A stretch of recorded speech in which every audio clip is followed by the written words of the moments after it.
14 декабрь дүйшөмбү ишкер Жалил Атамбаев уулун үйлөп Ош шаарында 1000 адамга үлпөт той өткөрүшү боюнча УКМК териштирө баштады. УКМКнын тапшырмасы менен тергөө органдары 12 декабрда өткөн той боюнча текшерүү баштады.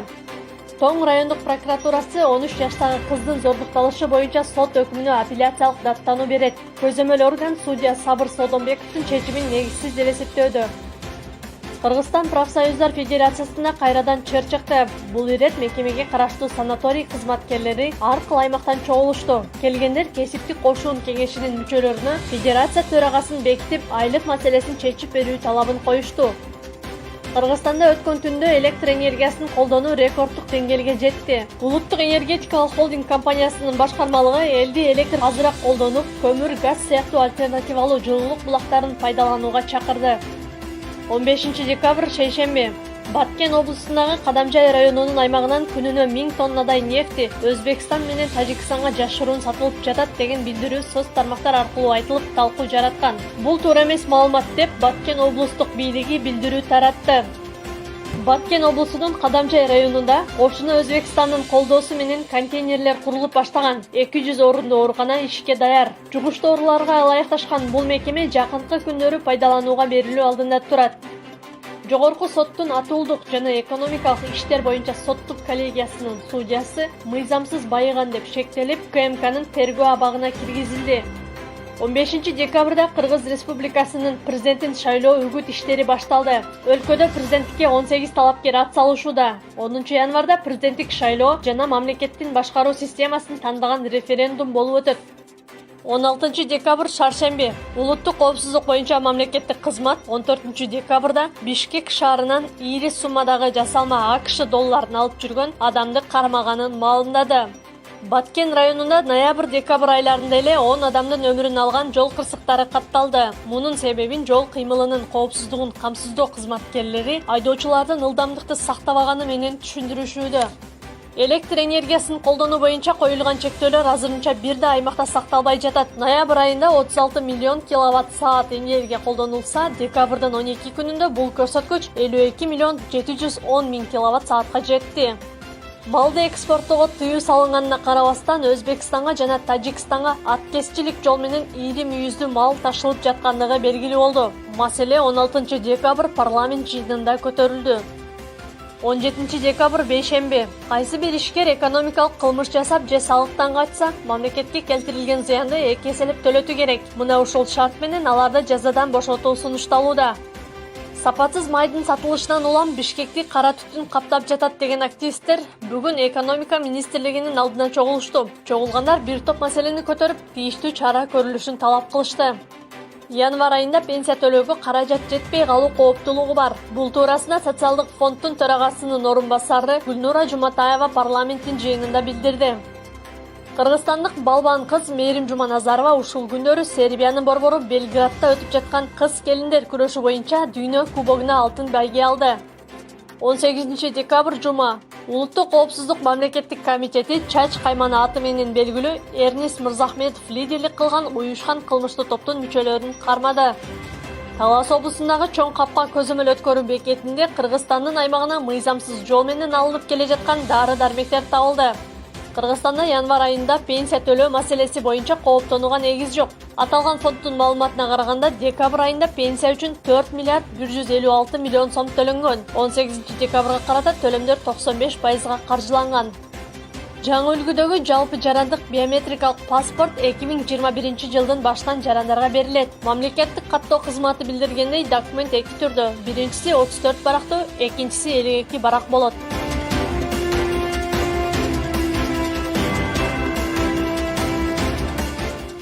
Интернетке тараган видео чек ара кызматкерди жумуштан алды. Видеону тарткан жаран Оштогу 20-24 аскердик бөлүгүндө иштечү. Тасма Аравандагы чек ара заставасында тартылып, кызматкер жумуштун оордугу жана айлык маянанын аздыгын сөз кылат. Ал иштен алынышына видео эмес, чек ара таласында иштеген эмгек акысын талап кылганы жана ал миллиондогон акчалар кызматкерлерге берилбей жаткандыгын айтып чыккандыгы себеп келтирүүдө. Атын жашыруун кылып калтыргысы келген жарандын сөздөрү чындыкка дал келеби? Кабарчыбыз Асел Сыдыкова иликтеп көрдү. Şu aylık meselesine gelsek 11.200 alıp bakışat şu semyasın. азыркы тапта ушундай жерлерде иштешет. Мына даже инструментти дагы жакшы алып беришкен эмес.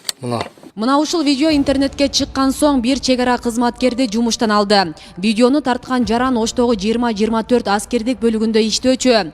Ал кызматтан негизсиз бошотулганына эмгек акысын сураганы да себеп экенин айтат. Элдик видеолордон 24 сентябрь күнү командирге жана өзүбүздүн тарбия иштеринин бөлүмүнүн башчысына келип түшөт бул нерселер. Ушундай чек арада ушундай нерселер болуптур, ушундай нерселер катталыптыр, суучалар деп биз иштегендерибиздин баардыгын подробно тартканмын. Тартып ушинтип эме калганда чыгып кетет. Ал жөнүндө командирге мен келем. Командир менден сурайт, эмне себептен сен аскер кызматкерисиң, эмне себептен бул видеолор чыгып кетет дейт. Мен ал кезде айтам, жолдош полковник Илгиз Базарбаевич, бул видеону тартылган, бирок өзүбүздүн группабызга бирок жөнөткөнмүн мен бул нерсени дейм. Андан кийин ызычуулар башталат. Андан кийин мени баягындай казарма положение деп коет. Ошо частын аймагынан эч бир жака чыкпасын деп командир буйрук кылат.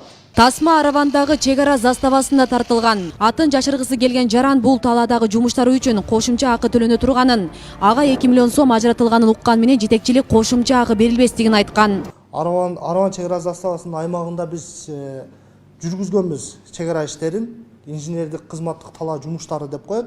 Ошону жүргүзүп жатып, ушул арадан бир канча күндөр өткөндөн кийин мен ооруганыма шарттуу байланыштуу аскер кызматтан мен түшүрүлөм больничныйга.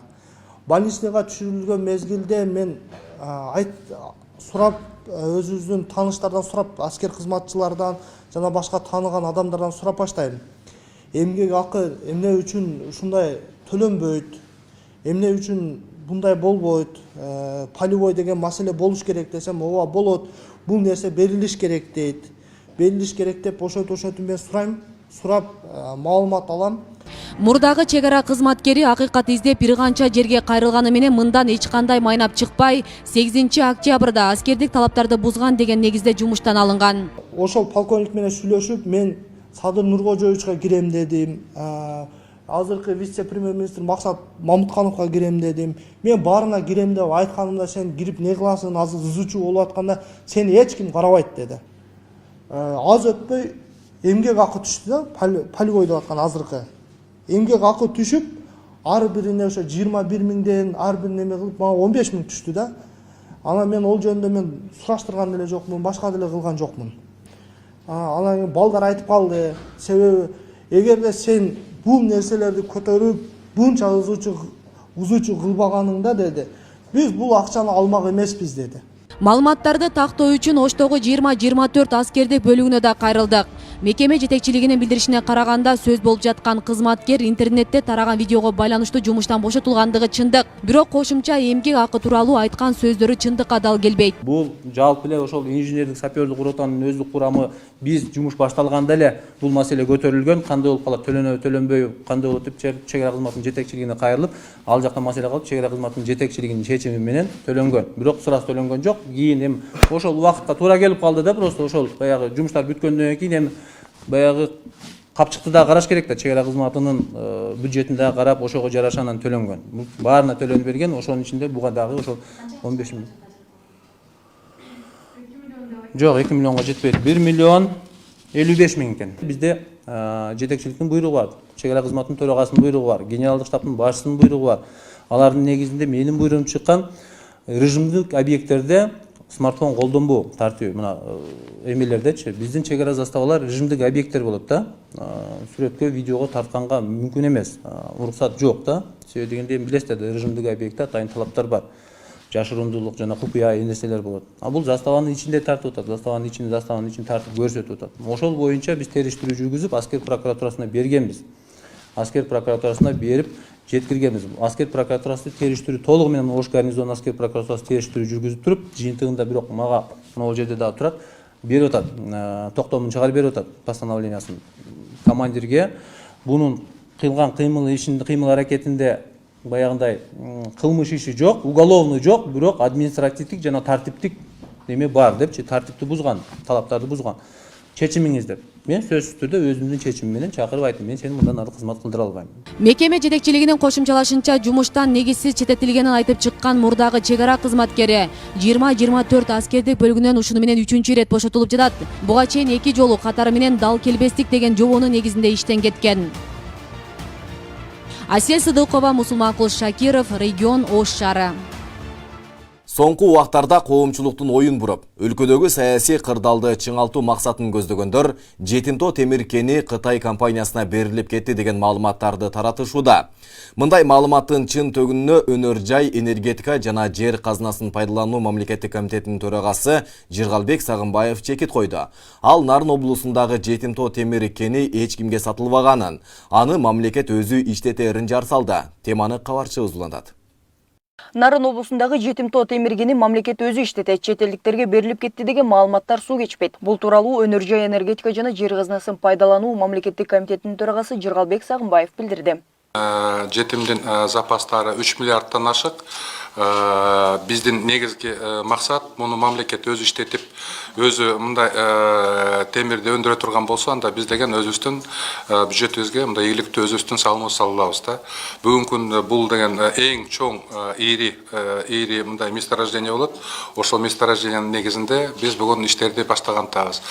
Официалдуу түрдө айтып коюшум керек, месторожденияга бүгүнкү күндө эч кимдин бир компания болобу же дагы бирөө инвестор болобу эч кимде жок. Муну деген мамлекет соттошуп атты, бүт соттордун баарын утуп алган. Бүгүнкү күндө бул толук кандуу мамлекеттин менчиги болот. Айтымында Жетимтоо темир кени 6 участоктон туруп, узундугу 40 чакырымга созулат. Аталган кен темирдин камтылышы боюнча дүйнөдө 2-нчи орунда турат. 2010 жылдагы эсептөөлөргө караганда Жетимтоодо 3 миллиард 344 тонна темир бар экендиги аныкталган. Жанакы 6 ген болот да, мындай бир тонн ичинде 6 ат бар. Ошол мененки аныкы 3 миллиардтан көп. 3 миллиард тоннадан көп. Железный руда бир гана даңгы деген месторождениесин алсак, бияктан 539 миллион тонна бар. Бул деген биздики, бул деген абдан көп жылдарга Кыргызстанды бага турган чоң кен да. Кенди мамлекет өзү иштетип, темирди өндүрөт жана улуттук долбоор түзүлөт. Бүгүнкү күндө башка инвесторлорго лицензия берилген жок, дейт Сагынбаев. Да, мурда лицензиялар, башка мындай мамлекеттин жарандарына берилипти, бирок биздин госкомитет соттошуп бүт процесстин баарын утуп алды. Бүгүнкү күндө башка инвестор болобу, башка мамлекеттин жарандарына тиешеси жок. Бул деген толук кандуу мамлекетибиздики. Долбоордун иштөөсүнө каражатты Кыргыз-Орус өнүктүрүү банкы, Евразия өнүктүрүү банкынан алынары күтүлүүдө. Долбоордун башталышына 200-300 миллион доллар каражат кетери болжолдонууда. Айдай Талайбек кызы, Калсу Эмралиев, Регион телеканалы, Бишкек шаары. Мыйзамды жогорку кеңештин депутаттары өз деңгээлдерине жараша түшүнүүгө аракет кылып, талашып тартышып жатса, саясатчы Адахан Мадымаров Ысык көлдүн тургундары менен болгон жолугушуусу белгисиз мөөнөткө жылгандыгын, буга менен жолугушууга келгендердин үйлөрүн өрттөйбүз деген топтордун билдирүүсүн себеп болду деп КТРКдан жар салып арызданып чыкты. Дароо эле аймактагы жаштар чогулуп, Мадымаров фейктер менен чагымчылдарга ишенбей келе берсин, коопсуздугун да камсыздап беребиз деген билдирүү таратышты. Кененирээк кабарчыбыздын сюжетинде сөз болот. Сен төлөп кой, кайта уурдай бер. Кайта төлөп кой, кайта уурдай бер деген ойго амнистияда жалып турат. Не закон? Ошо законда жалып турат амнистияны. Анда мен окуп берейин. Не считаю, что это срочно. Я не считаю, что это преждевременно. Бул аптада жогорку кеңеш экономикалык мунапыс маселелери боюнча мыйзамга өзгөртүү киргизүү жөнүндө мыйзам долбоорду карады. Демилгечилердин айтымында мунун мамлекеттик кызматкерлерге тиешеси жок. Мунапысты ишкерлер гана колдоно алат экен. Тактап айтканда, документ бюджетке зыян келтирген ишкерлерди бир шарт менен жазадан бошотууга багытталган. Это наоборот помогает. Бир ишкер экономикалык кылмыш жасап, салыктан качса, мамлекетке келтирилген зыянды эки эселеп төлөтүү сунушталып жатат. Зыяндын ордун толуктаган ишкер кылмыш жоопкерчилигинен бошотулат. Там никаких ни политических, ни должностных преступлений. Мунапысты Финпол тарабынан соттук өндүрүшкө алынган жана соттолгон тараптар колдоно алат. Эл өкүлдөрү бул мүмкүнчүлүктү ишкер бир жолу гана колдоно алгыдай шартта кабыл алуу керектигин белгилешти. Эки эсе кылып төлөп коюп, анан кайта колдоно берип, кайтадан деле жасай берүү ушундай жумушту дегендей жазылып калыптыр да. Мен сунушумдай, муну жакшылап изучать этиш керек экен. Мунун баардык статьясына кириш керек. Эгерде уурдаган болсо, контрабанда, бажы кызматкери болобу, бөлөгү болобу, каяктан болсо дагы мындай жасагандай эки эсе төлөгөндөн амнистия болгондон кийин, экинчи жолу жасаса, бул статья колдонбойт деп жазыш керек да. Бардыгына тең. Мына бир жерде бардыгына эмес болот атпайбы? кээ бир статьяларды караганда колдонулбайт деп турат. Кээ бир статьялар колдонулат деп атат. Мындай бөлүнүп калып атпайбы? Какая разница? Контрабандист или другой экономикалык преступление жасаган адамдар. Баары төлөсүн экеселеп. Амнистия болсун, второй раз повторяется, короче, не применяется бул закон. Талкуу маалында депутат Бактыбек Турузбеков буга чейин мындай мунапыс жүргүзүлдү беле деген суроо салып, мыйзам кимдер үчүн багытталгандыгына кызыкты. Тилек Сарбагышулуу өкмөттүн аппаратынан. Экономическая амнистия деген бул мировой практикада өлүккө мамлекеттерде да бар, Европа мамлекеттеринде болуп аткан эмеде булчу. Эти определение слова амнистия, а там потом прилагательно кошо бересиңер. Амнистия прочитайте. Бактыбек Сыдыкович, закон об основах амнистияда жазылып турат. Не закон.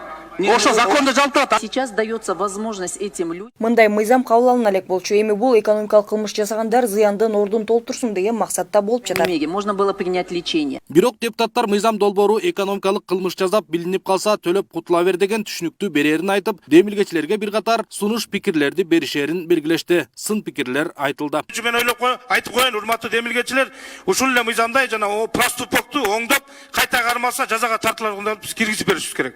Бул дагы көбөлүү маселе болуп атат. Экинчи окууга биз биринчи окуудан өтүп, экинчи окууга действительно мөөнөттү көрсөтүп, мөөнөт. Андан тышкары башка сунуштарды берип, мисалы, банктык купуяларды, сыр купуяларды таратканга зачем биз уруксатты берип атабыз? Ошентип бир катар талаш тартыштардан кийин мыйзам долбоордогу мүчүрүштүктөрдү эске алалы деген тыянакка келишти. Андан кийин гана экинчи жана үчүнчү окууда карамай болушту. Жыйынтыгында документ биринчи окууда добуш берүүгө жөнөтүлдү. Парламент бул мыйзамды деңгээлдери жетишинче түшүнүүгө аракет кылып жаткан чакта Адахам Мадумаров КТРК телеканалы аркылуу кайрылуу кылып, Ысык көл эли менен боло турган жолугушуусу белгисиз мөөнөткө жылгандыгын билдирип чыга калды. Айрым бир топтор Мадумаров менен жолугушууга баргандардын үйлөрүн өрттөйбүз деген кептер болгондугун айтты. Мына ушунчалык жапайычылыктын чегине келдик.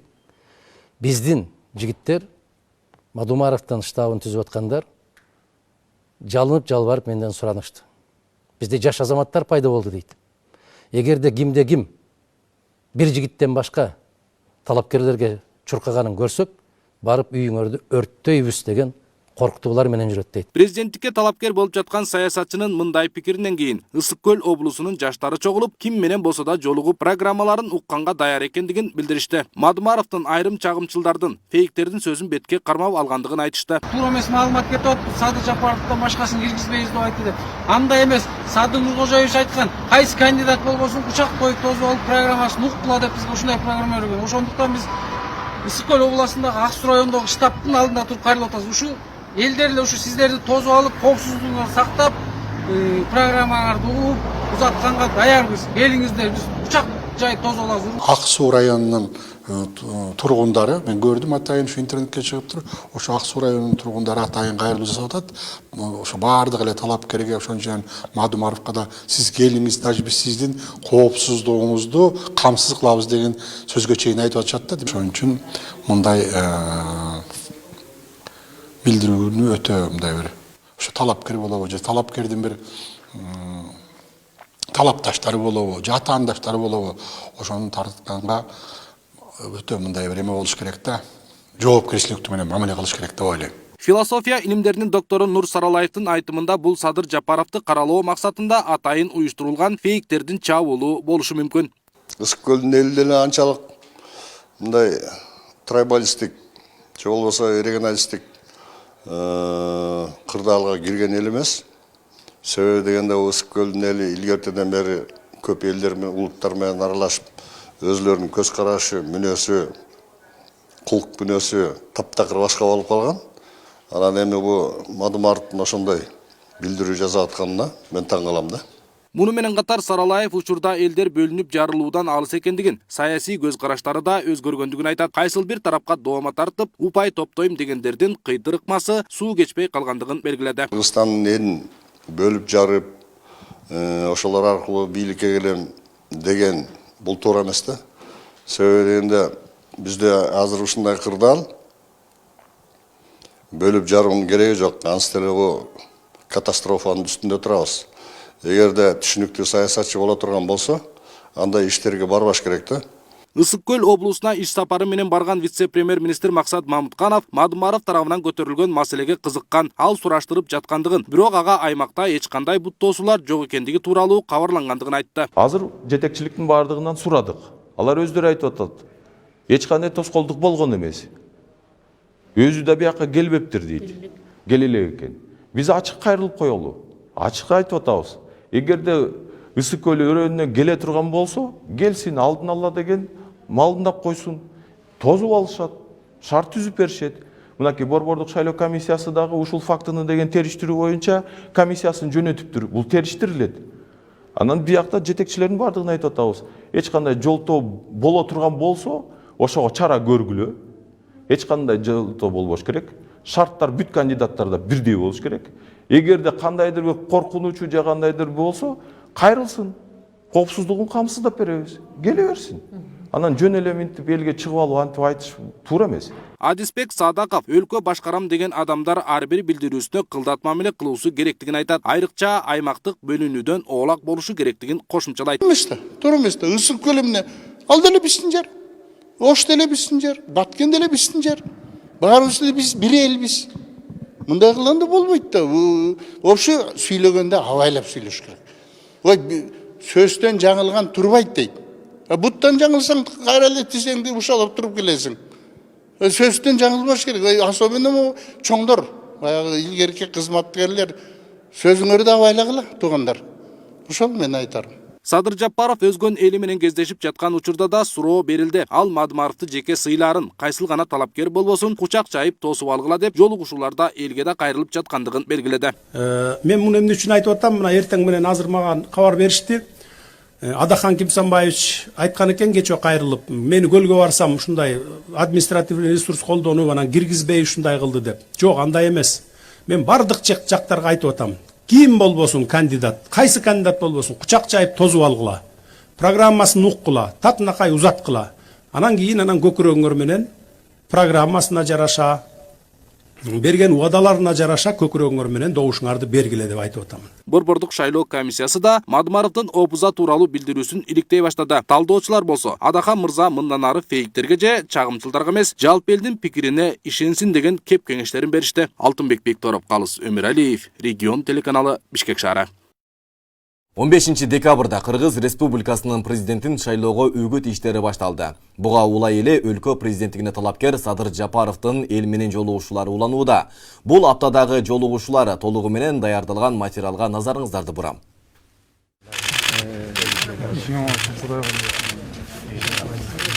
Президенттикке талапкер Садыр Жапаровдун үгүт иштери Талас областындагы Манас Ордо мемориалдык комплексинен башталды. Ал жактан Манастын күмбөзүнө барып зыярат кылып Куран окулду. Алхамдулиллахи Rabbil alamin. Амин. Кыргыз мамлекеттүүлүгүнүн түптөлгөндүгүнүн баш атушу Талас болот. Манас атабыздын арбагы жатат. Түпкүлүктүү эл, касиеттүү жер. Ошондуктан ушул Талас жергесинен баштап.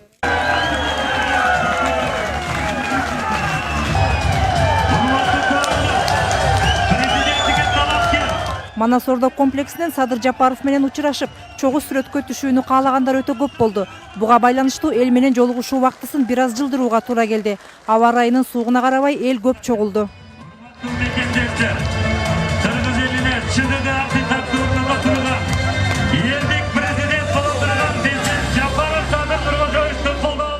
Садыр Жапаров эл алдында чыгып сөз сүйлөп, ар бир жарандын мүдөөсүн жакшы түшүнөрүн жана ар бир көйгөйгө көңүл бурарын айтты. Андан соң жергиликтүү тургундардын суроолоруна жооп берди. Арасында ыңгайсыз суроолор да болду. Мурун Курманбек Бакиевтер менен иштешкенсиз да, анын тушунда чоң кызматтарда иштедиңиз. Азыр алар сизди колдоп жана каржылап жатат деген кептер айтылып жатат.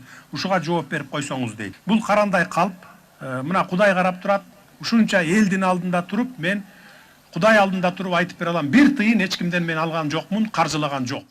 Жергиликтүү көйгөйлөр тууралуу да суроолор берилди. Жол, чек ара жана газ менен камсыз кылуу боюнча өтүнүчтөр да айтылды. Учурда кызуу талкуу болуп жаткан баш мыйзамдын жаңы долбоору жана курултай институту боюнча тынчсыздангандар да болду. Жеке пикиримде президенттик башкаруу туура, бирок ошол эле мезгилде парламент менен президенттин ортосунда баланс болуш керек. Бийликти көзөмөлдөп турган экөөнүн ортосунда баланс болуш керек. Биз ошондой системанын долбоорун түзүп жатабыз. Парламенттикти көрдүңүздөр мына акыркы 10 жылда парламенттик башкаруу эмес эле бизнеске айланып кетти. Күндүн суугуна карабай Садыр Жапаров менен жолугушууга келгендердин саны өтө көп болду. Алар Садыр Жапаров эл көйгөйүн жакшы түшүнөрүн жана эл үчүн чын дилинен кызмат кылып берет деп ишенерин билдиришти.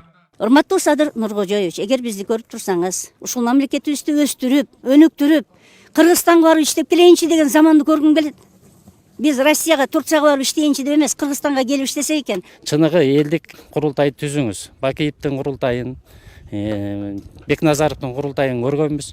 Бизде жергиликтүү кеңеш деген кичинекей парламент деген бар. Эгер сизди чын эле элдик институт түзөм десеңиз, ушул жергиликтүү кеңешти республика деңгээлге чейин көтөрүп чыгып, Бул кыйынчылыкты башынан көп өткөн жакындарын кандай муктаж экенин билет да, биз алыска жүргөн мигранттарыбызды ойлойбуз. Ошо бир туугандарыбыз бар, ошолорду сагындык, сагыныч, кусалык дегенди Садыр байке өзү жон терisi менен сезип өткөн. Алла Таалам өзү колдосун. Ыйманың бекем болсун кагылдайын. Жолугушуу жылуу маанайда өттү. Таластыктар элдик талапкер Садыр Жапаровду колдоорун айтып жатышты.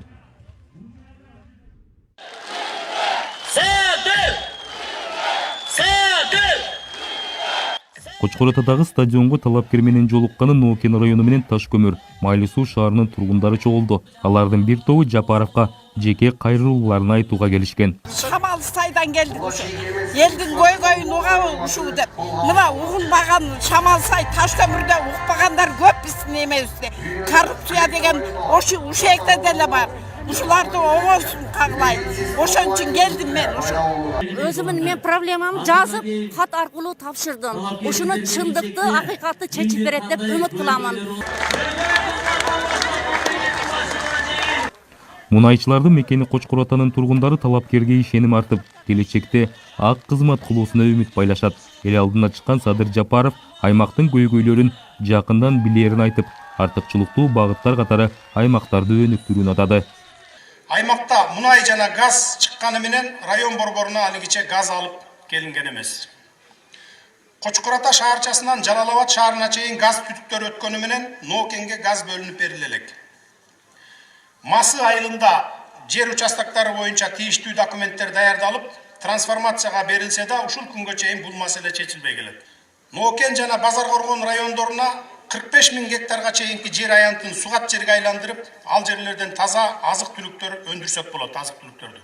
Кочкор ата шаарынын инфраструктурасына көңүл бурулуп, элдин күнүмдүк тиричилигине ыңгайлуу шарттарды түзөлү. Садыр Жапаровдун эл менен жолугушуулары эркин болуп, талапкерден көрө элге көбүрөөк микрофон берилип жатат. Бизде ошо сен программаны жагып атат. Сени көргөнүн жагып атат бизге. Ошон үчүн сени деп атабыз. Күнүгө намазыбыз деп дуа падыга кылып атабыз. Allah'ım sizlerle kollasın, sizlerle karşı babamdan hiç katan olmasın balam. İşine gelin. Alga. Бұл баланы біз қолдайбыз да. Себебі азыр біз Қырғыз елі өтө башыдан көп кыйынчылыктар өттү. Көп президенттерге, көп депутаттарга ишендик. Эми аларга биз ишенбейбиз. Бизге бир гана Садыр Жапаров болсо, hamma Qirg'izistonda ellari, Qirg'izistonda odamlarimiz, kelajakdagi yaxshi farzandlarimiz, nevaralarimiz hammasi kelajagi yaxshi bo'lsin deb shu bolani qo'llaymiz. 10 январда Кыргызстанда парламенттик шайлоо менен катар референдум өткөнү турат. Садыр Жапаров бул иш-чарага активдүү катышууга чакырды. 30 жылдан бери бир гана топтун, же болбосо бир жеке адамдардын кызыкчылыгы үчүн иштеп келген мамлекеттик башкаруу системасын 10 январдан баштап талкалаганы турабыз. Бүгүнкү 21-кылымдын талабына ылайык жеке бир адамдын кызыкчылыгы үчүн же бир топтун кызыкчылыгы үчүн эмес, бүтүндөй мамлекеттин кызыкчылыгы үчүн жана ушу сиздердин жалпы элдин кызыкчылыгы үчүн иштей турган баш мыйзамды кабыл алабыз деп турабыз. Мына ошого активдүү катышып бериңиздер. Район акимдерин ротациялоо жолу менен жумушка тартуу трайбализмди жоюп, элдин ынтымагын ого бетер бекемдерин айткан Жапаров бул демилгени президент болуп шайланып калса ишке ашырарын айтты. Ал үчүн талапкерге элдин колдоосу жана өлкөдөгү стабилдүүлүк башка орунда. Кыргыз Республикасынын президенттигине талапкер элдин көйгөйүн билген, Садыр Жапаровдун Жалал абадтыктар менен жолугушуу иш-чарасы өлкө гимни менен ачылды. Ак эле чекчен апалар, карылар жана жаштар жапырт Садыр Жапаровду колдоп, кол чаап отурду. Алгач Садыр Жапаров жергиликтүү көйгөйлөргө токтолуп, аларды чечүү боюнча пландарына кеңири токтолду. Базаркоргон районунун борборунан 120 чакырым аралыкта климаттык шарты оор, тоолуу жерде жайгашкан жазы кечүү айылына жол салынышы керек. Буга бюджеттен 13 миллион сом талап кылынат экен. Эгерде ушул ишке ашып калса, айыл эли областтын жана райондун борборуна каттоосу жакшырат, 5000 гектарлык алыскы жайыттарга жол ачылат. Садыр Жапаров келатканын уккан эл жергиликтүү көйгөйлөр камтылган суроо талаптарын алдын ала жазып даярдап коюшкан. Президенттикке талапкер ал суроолорду окуп жооп берип жатты. Элет көйгөйлөрүнөн сырткары гендерди кескен кымбатчылык жана сырткы карыздар боюнча тынчсыздануулар да бар. Анан мен дагы ошо угуп калдым, анча-мынча аксакал эле кишилерибиз мына Кытайга тигини бербейди, муну бербейди деп элдин үрөйүн учуруп коркутуп атат. Сураган акчабыздын баарын берип атыптыр. Мына берип келиптир акыркы бир 20-30 жылдан бери. Кредитин кредиттей бериптир, грантын да берип келаттыр. Мына азыр освоить эте албай калган гранттын остаток суммалары бар экен бизде. Алар да эмне күнөө бизге берип атат. Алып анан жеп койгон өзүбүздүн чоңдордо болуп атпайбы? Жарымын бир ишке салып туруп, жарымын жеп койгон ал өзүбүздө болуп атпайбы күнөөнүн баары тең. Жолугушуу адатка айланган суроо жооптор менен гана чектелген жок. Бүгүнкү иш-чара эл менен жандуу баарлашууга айланды. Ак үйдүн алдындагы тегеренген тосмонун баарын жок кылдыңыз. Бирок сизге айтар эскертер бир сөзүм бар. Ак үйдүн ичинде дагы акай убагынан бери иштеп келе жаткан чириген кадрлар бар. Булар ички тосмо, бул сырткы тосмодон өтө катуу жаман тосмо. Эч кимдин жазган хаты жетпейт. Ак үй менен президенттин байланышы эч качан болбойт. Урматтуу Садыр, ички тосмону талкалаңыз. Үй бүлөң, бала чакаң, тууган уруктарың, эли журтуң тынчпы? Тынч. Тынч башылы болду. Деп биринчи тынччылыкта садак олайын жаным биргелерим, самага батып саргайып, көптөн күткөн күнүбүз келди. Садыр ким? Садыр президент. Садыр ким? Садыр элдин келечеги. Ошондой эле биздин мамлекетти Кыргыз Республикасынан Кыргыз эл республикасы деп аталышка которууга мүмкүнчүлүк болобу? Сизге туура келеби бул нерсе? Конституциялык кеңешмеге сунуш жиберели. 100га жакын азыр аксакалдар карап атат. Ошого сунуш берип көрөлүк. Элдик талапкерге сунуш жана каалоолорун айткысы келгендер абдан көп болду. Ал эми жолугушуунун соңунда жергиликтүү аксакалдар камдап койгон белегин ак чепкен жаап аргымак мингизишти. Чоң ыраазычылык билдирем, терең ыраазычылык билдирем. Мындай церемонияны кылдырбай аттым эле. Мен бүгүн досумдун туугандары даярдаган экен, бир туугандары. Эми көңүлү калбасын деп макул болуп атам. Мындан кийинкилерин токтотобуз мындайды. Дарак чыксын ташыңа, дат тийбесин башыңа, көмүлгөн чыксын ташыңа, о иним көз тийбесин башыңа, омен, Аллаху акбар. 2000 жылдан ашуун тарыхты кучагына каткан бай мурастары бар ардактуу өзгөн эли арыбаңыздар. Өзгөндө Садыр Жапаровго үмүт арткандар көп болду. Эми сунуш деле эмес, Садыр Жапаров өзү деле билет, жанында жүргөн кошоматчыларын азайтып, бул жактан сиз жакшысыз деп анан артынан башка жумуш кылып койгондордун бардыгын тазалап, элдин үнүн угуп, эл менен тез байланышта болуп турса, Кудайым буйруса биз өнүккөн өлкөлөрдүн катарына бат эле киребиз жана үмүтүбүз өтө чоң. Ойлогон ой максатым менен ушуга тилерим, ушун иши алга жүрүп, ушу коррупцияны биринчилерден болуп коррупцияларды жок кылса экен деп атам. 2000 жылдан ашык тарыхы бар шаардын эли Садыр Жапаровдун шайлоо программасын сабырдуулук менен укту. Жергиликтүүлөр Жапаров мамлекет башчылыкка шайланса, бюрократиянын кесепетинен көп жылдап чечилбей келген маселелер жөнгө салынат деп ишеништи. Сиздер жакшы билгендей, республикалык маанидеги Бишкек ош жолу Өзгөн шаарын кесип өткөндүктөн калаанын борборунда автотыгын маселеси чоң көйгөйдү жаратууда. Ошондуктан Өзгөн шаарында айланма жолду курсак деген максатыбыз бар. Жолдун курулушу менен кошо Кара Дарыяга тосмо дамба курулат. Төмөнкү Өзгөндөгү 30 миңге жакын жарандар Өзгөн райондук балык чарбасынын көлмөлөрү жазгы суу ташкын коркунучунан сакталат. Жолугушууларда талапкерден көрө элге көбүрөөк микрофон берилип жатат. Өзгөндүктөр эмоцияларын жашыра алышкан жок. Çegelerdi kavis tolatın. Biz Kırgızistan'da fotoğraf özümüz. Büyüğün kadın koşaçıdan sen için garizine rıçkayıp kaldık. Ne endi topraktan koysun desat. Takdırga peşenengini koydu desat. Ama sen kaysı kılgan günün için tuzakla neye düşe gazaplar tat. Kıyman yaparım ben, şahidim yok. Bana bir çıkarışlık kesecek adam polisi çözüp koşuyorsun sorayım ben. Makul apa teriştirip bereli, telefonunu alıp koyalım. Elinin şeylere girip yaşlarda verilirse hükümette tamamlaş bilmez, siz yaxşı bilesiniz. Hükümette jönünden işleyip yaşlarda ve çoğunlarda da alınız. Yaşlara sönüp veriliriz. Садыр Жапаров бардык талапкерлерди ушундай маанай менен тосуп алып, алардын да программасын угуп, баа берип, анан эркин тандоо менен добуш берүүгө чакырды. Талапкер бир дагы оппоненти жөнүндө жаман айтпай, баары кыргыздын татыктуу уулдары экендигин билдирди. Мен бардык жактарга айтып атам. Ким болбосун кандидат, кайсы кандидат болбосун кучак жайып тозуп алгыла. Программасын уккула, татынакай узаткыла. Анан кийин көкүрөгүңөр менен программасына жараша, берген уадаларына жараша көкүрөгүңөр менен добушуңарды бергиле деп айтып атам. Элдик микрофондон эң маанилүү маселелер айтылды. Жолугушууга элди мажбурлабай, баары өз ыктыяры менен келип жатышканын да билдиришти. Колдон келген бар мүмкүнчүлүгүмдү жумшайм. Жапаровдун өзгөндөгү жолугушуусу 1 саатка созулду. Эл жакшы тилектерин айтып, талапкерге үмүт артып тарашты.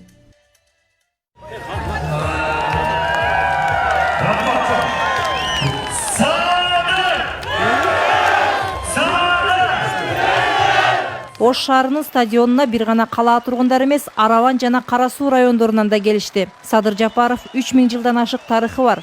Сулайман пайгамбар из калтырган, түрк дүйнөсүнүн маданий борбору аталган Ыйык Сулайман тоосу бар. Касиеттүү Ош жергесинин өнүгүү дарамети жогору экенин белгиледи. Ошондой эле Араван жана Кара Суу районунун өнүктүрүү боюнча так планын бөлүштү. Кыргызстандагы эң ири район болуп эсептелген Кара Суу районунда жашаган элибизге ыңгайлуу шарттарды түзүү, кичи район деп турак үйлөрдү куруу ниетибиз бар. 300 миңден ашуун калкы бар Кара Суу районунда мындан башка да көптөгөн көйгөйлөр бар. Кудай буйрса экономикабызды оңдосок, аларды да чече турган мезгил келет. Араван районунун борборунда 40 миңден ашуун калк жашайт.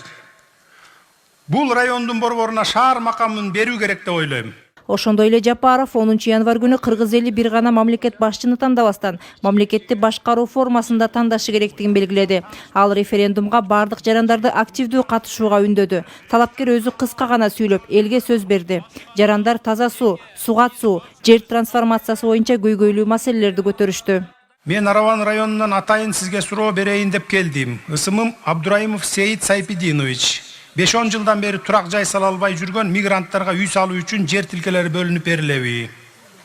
Азыр айтып өттүм бул боюнча. Жер тилкелерин мындай бөлүп бергенден көрөкчү ошо көп кабаттуу үйлөрдү салып, анан ошолордон бергенибиз туура болот да. Азыр акыркы убактарда билесиздер, жерлер аябай тарып кетип атат бизде, Кыргызстанда. Жаштарды жумуш менен камсыз кылуу маселеси да орчундуу экенин айтышты. Жолугушууга келгендердин көпчүлүгү Садыр Жапаровдун кыска убакытта аткарган иштерине баа берип, ал айтып жаткан убадалар аткарыларына ишеним билдиришти. Биздин бөбөктөрүбүздүн келечек небере чеберелерибиздин мындай акыркы баягы жашоо шарттарын жакшыртам деп ошолор үчүн кыргыз элине аябай жан дили менен берилип иштөөдө да. Буга чейинки биздин чоңдор, акимдер, депутаттар, президенттер чөнтөк президенти болуп жүрдү. Мына акыйкат чыктыбы? Акыйкаты чыкты. Ошондук үчүн эл толук Кыргызстан Садыр Жапаровду колдойбуз деп турабыз. Ишеничибиз аябай зор. 10 январдагы шайлоочу Адахан менен Канаттын же Садыр менен Бакыттын ортосунда болбойт. Ошол 30 жыл бою эзилип жашаган эл менен ал эми элдин мүлкүн басып алган 150 бай үй бүлөнүн ортосунда шайлоо болот. Демек мен бүгүн Кыргызстан аялдарына кайрылгым келет. Садыр Жапаров бул биздин балдарыбыздын тандоосу. Садыр Жапаровга тилек айтып, сунушун билдирүүнү каалагандардын саны көп болду. Келген каттар боюнча өзүнчө папка ачылганын жана ар бир кат жоопсуз калбай турганын белгиледи Жапаров.